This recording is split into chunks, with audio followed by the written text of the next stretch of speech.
Sa bubong mo, parang langgam. Malaking langgam. Baka aswang yun. Nay, importante po ito. Ipapalabas kasi ito sa November sa Jessica Soho. Importante parang makapera kami. Sana maalala mo po. Puntahan ninyo. Anong malaman ninyo? Disturbo ka tayo. Ako! Ang sulit ni nanay. Oo nga eh. Uy! Ano ginagawa niyong dalawa dyan? Bawal pa ito. Kanina lang kayo dito? Ito.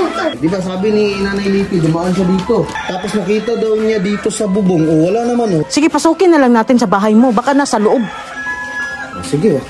Sige. Ano? Mayroon ba? Ang kulit ng mga vlogger na to ah. Oo, tingnan nyo. Grabe. Iba talagang aura ng bahay mo. Paano mo nasabi? Spiritista ko eh. Kaya nga, ginawa ko ni Madam eh. Kinuha ko siya.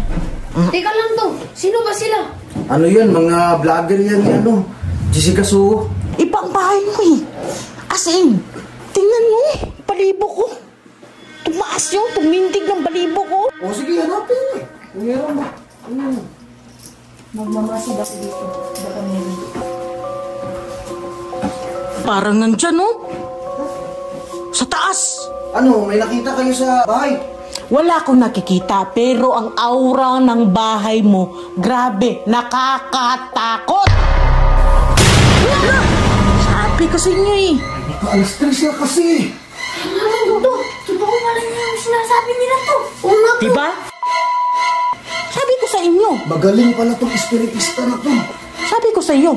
Ako nang bahala dito. Sino yan ang dyan? Lumabas ka! Ayaw mong lumabas?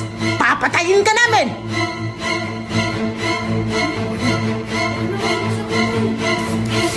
Baka yan na yung sinasabi nila.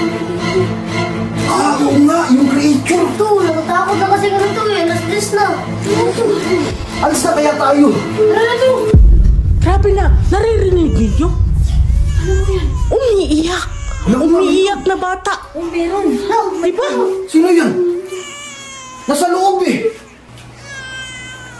Takot ako. Huwag kang matakot, bahay mo yan. To, parang wala namang tao dyan eh.